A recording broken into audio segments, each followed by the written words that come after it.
Saudara-saudara pendengar yang kami kasihi dimanapun Anda berada, Anda kembali bersama kami dalam acara Telaga Tegur Sapa Gembala Keluarga.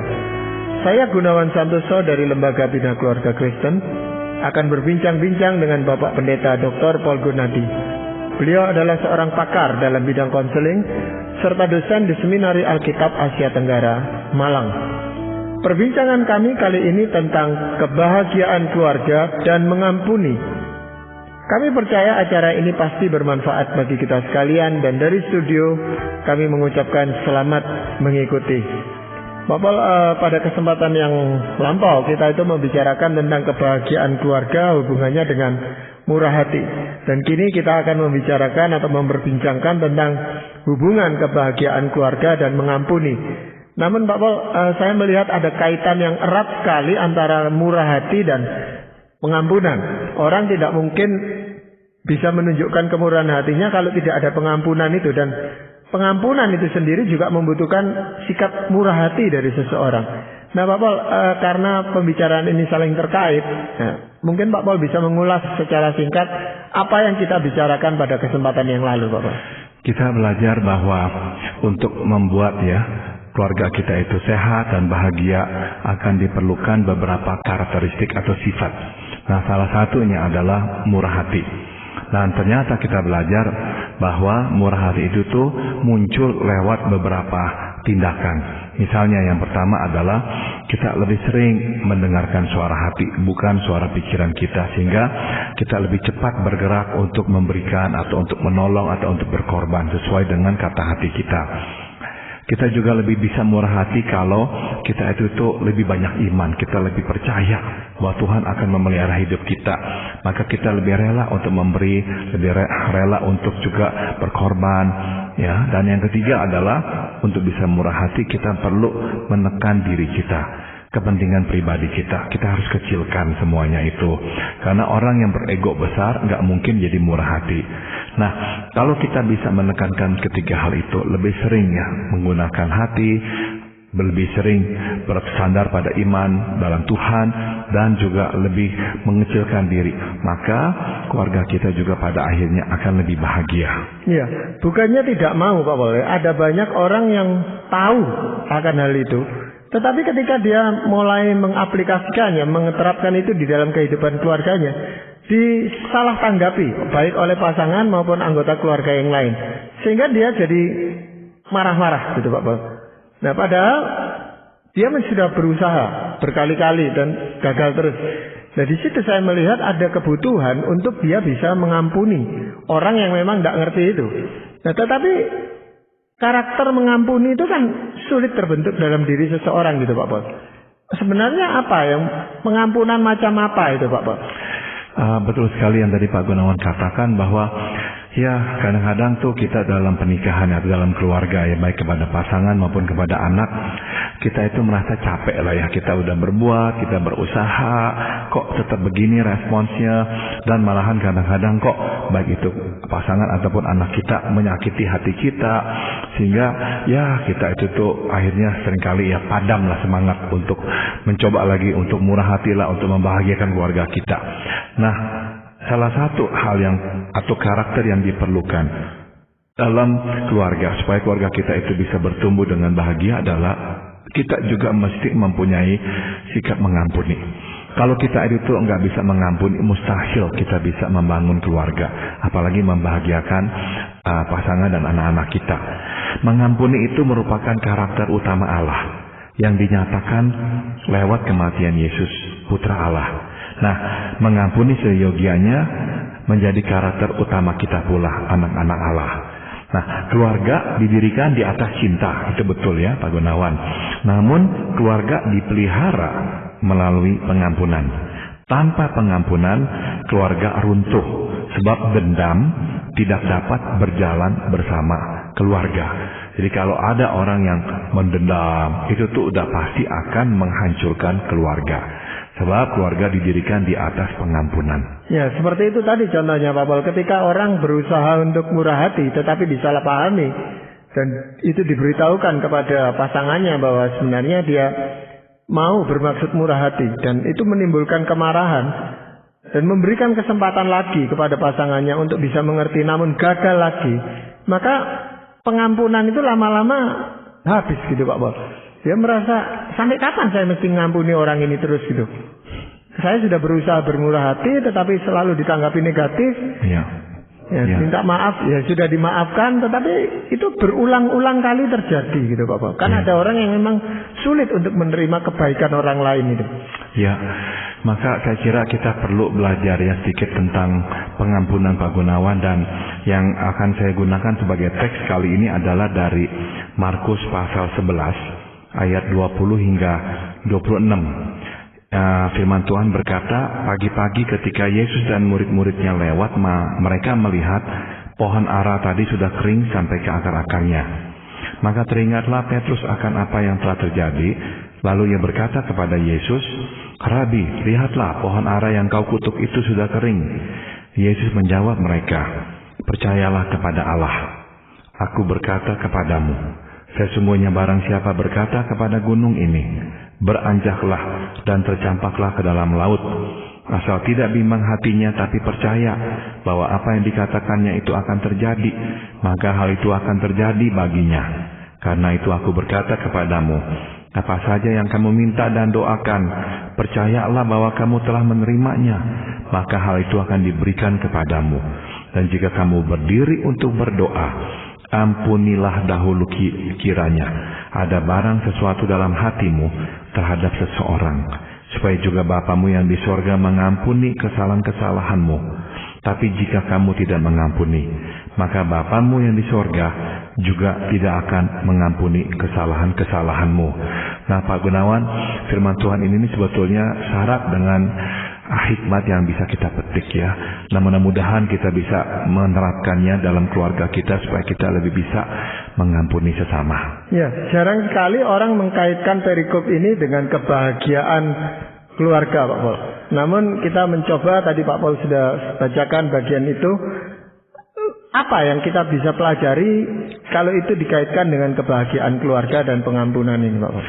Oke, saya pertama-tama akan mau mempelajari dulu firman Tuhan ini supaya nanti kita bisa memetik pelajarannya ya Pak Gunawan.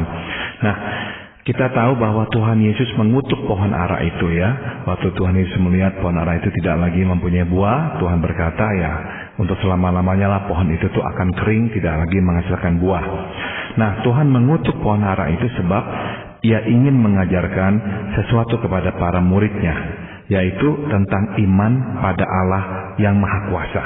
Jadi bahwa kalau mereka mempunyai iman pada Allah yang Maha Kuasa, nah maka Tuhan akan dapat memberikan apa yang mereka doakan atau minta itu. Nah, yang menarik adalah begitu selesai dia mengajarkan tentang pelajaran itu, Yesus langsung mengaitkan pelajaran tersebut dengan hal mengampuni. Nah, coba kita jadi sekarang lihat bahwa ada dua pelajaran sekarang ini ya, tentang iman dan tentang mengampuni. Nah, penghubung di antara dua pelajaran ini adalah yang tadi saya sebut ya, iman pada Allah dan mengampuni. Nah, yang menjadi penghubung adalah pelajaran tentang berdoa.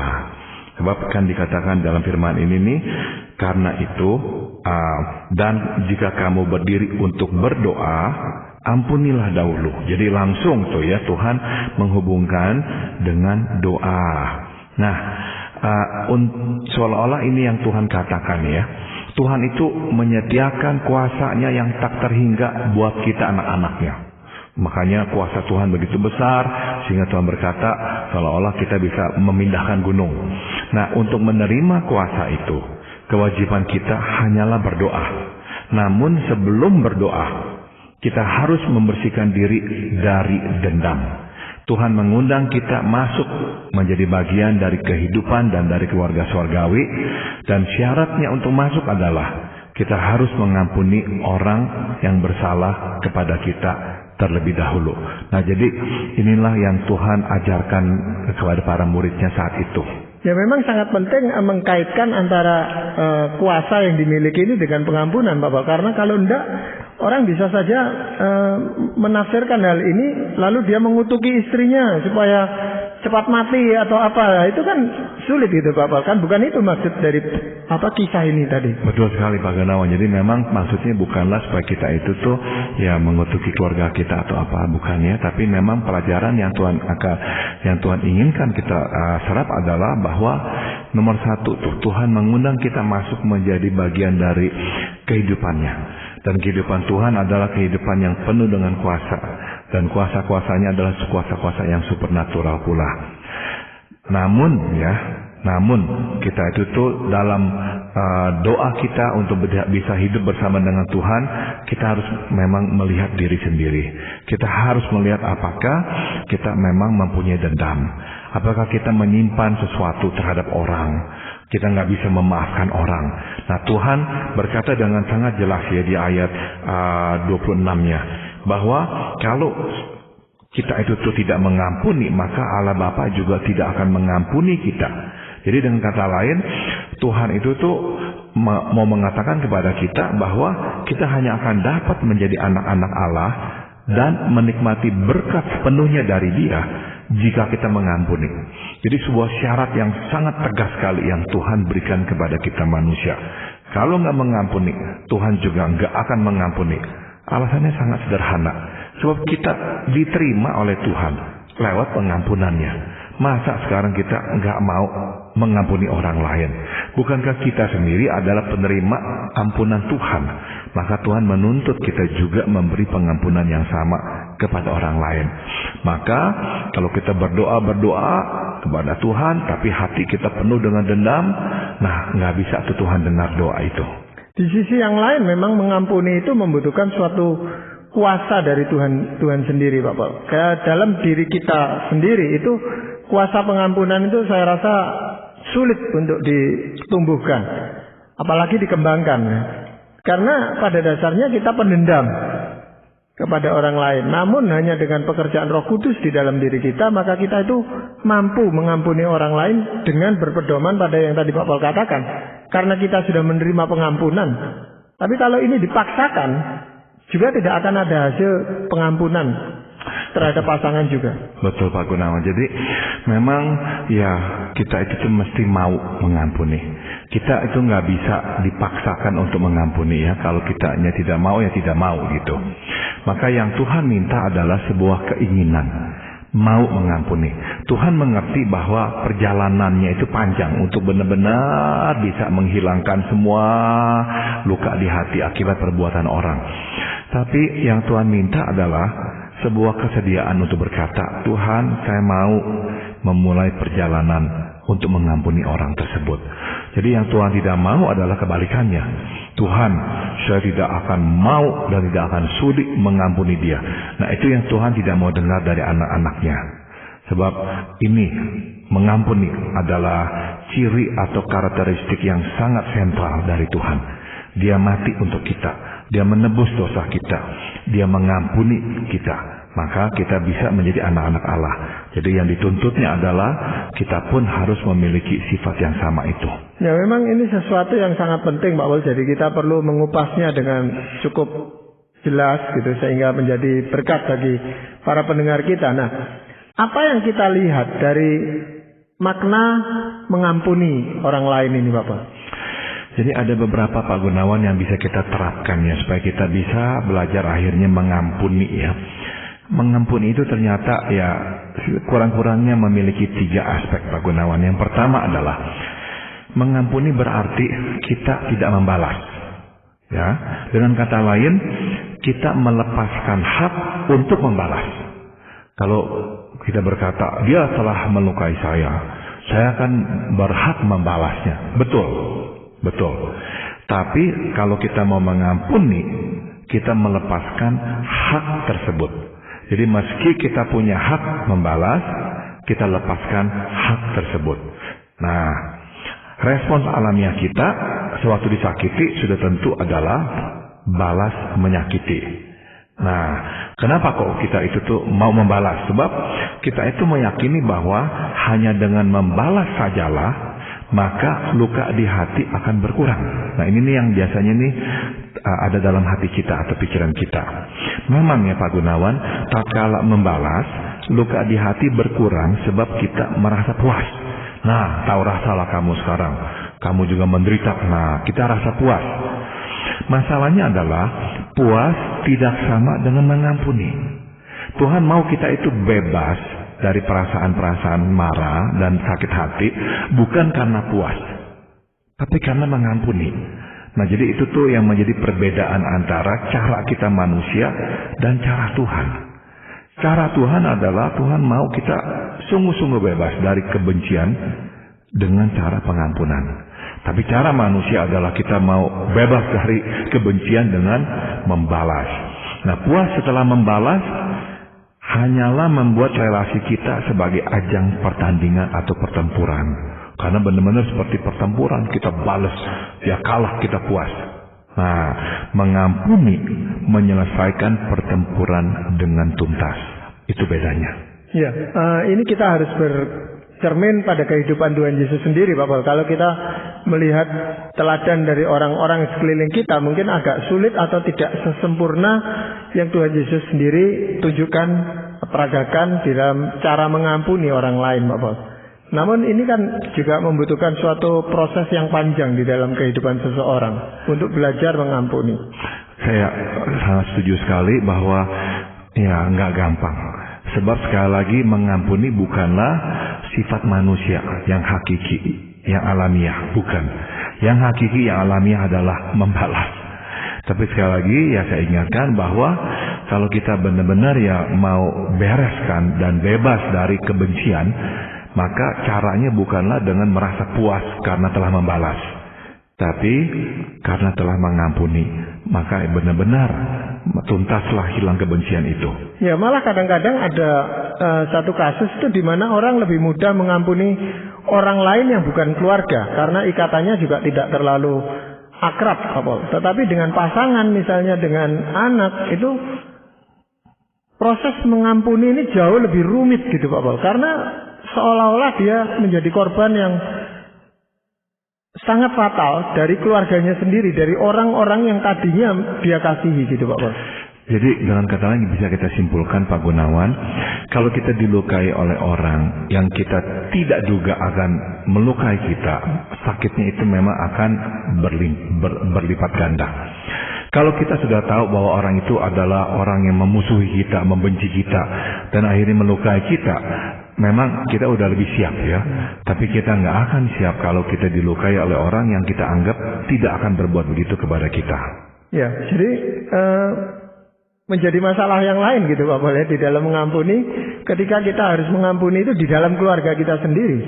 Betul sekali, Pak Gunawan. Maka selain dari ya kita melepaskan hak untuk membalas, kita memutuskan tidak membalas, kita memutuskan untuk memulai perjalanan mengampuni, kita juga harus berkata, Tuhan, saya serahkan orang itu kepadamu.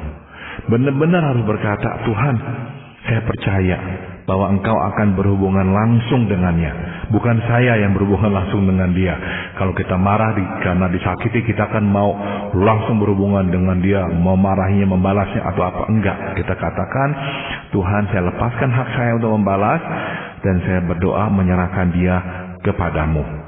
Ya, betapa besar keinginan kita ya untuk terus mengoreksi orang yang bersalah kepada kita. Itu biasanya reaksi kita ya, kita mau berhadapan dengan dia langsung.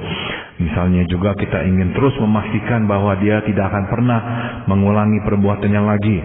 Atau mungkin kita berusaha mengontrol ruang geraknya atau memantau tindakannya seketat mungkin. Nah, pokoknya kita mau benar-benar dah paksa dia supaya kapok, takut, jangan berbuat lagi yang sama dan sebagainya. Tapi pada akhirnya toh kita harus akui bahwa semua upaya ini sia-sia.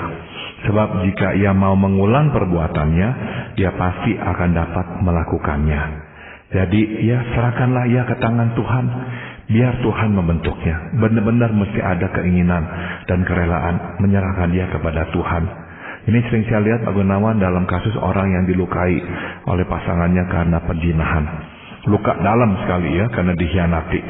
Tapi sebagai respons biasanya, wah kita ingin membatasi ruang gerak pasangan kita, memastikan dia nggak akan mengulangi perbuatannya lagi. Jadi kita terus seolah-olah tuh mau bersama dengan dia, berhubungan dengan langsung dengan dia terus menerus. Enggak. serahkan dia kepada Tuhan. Sebab kalau dia mau berbuat lagi, dia akan bisa berbuat lagi.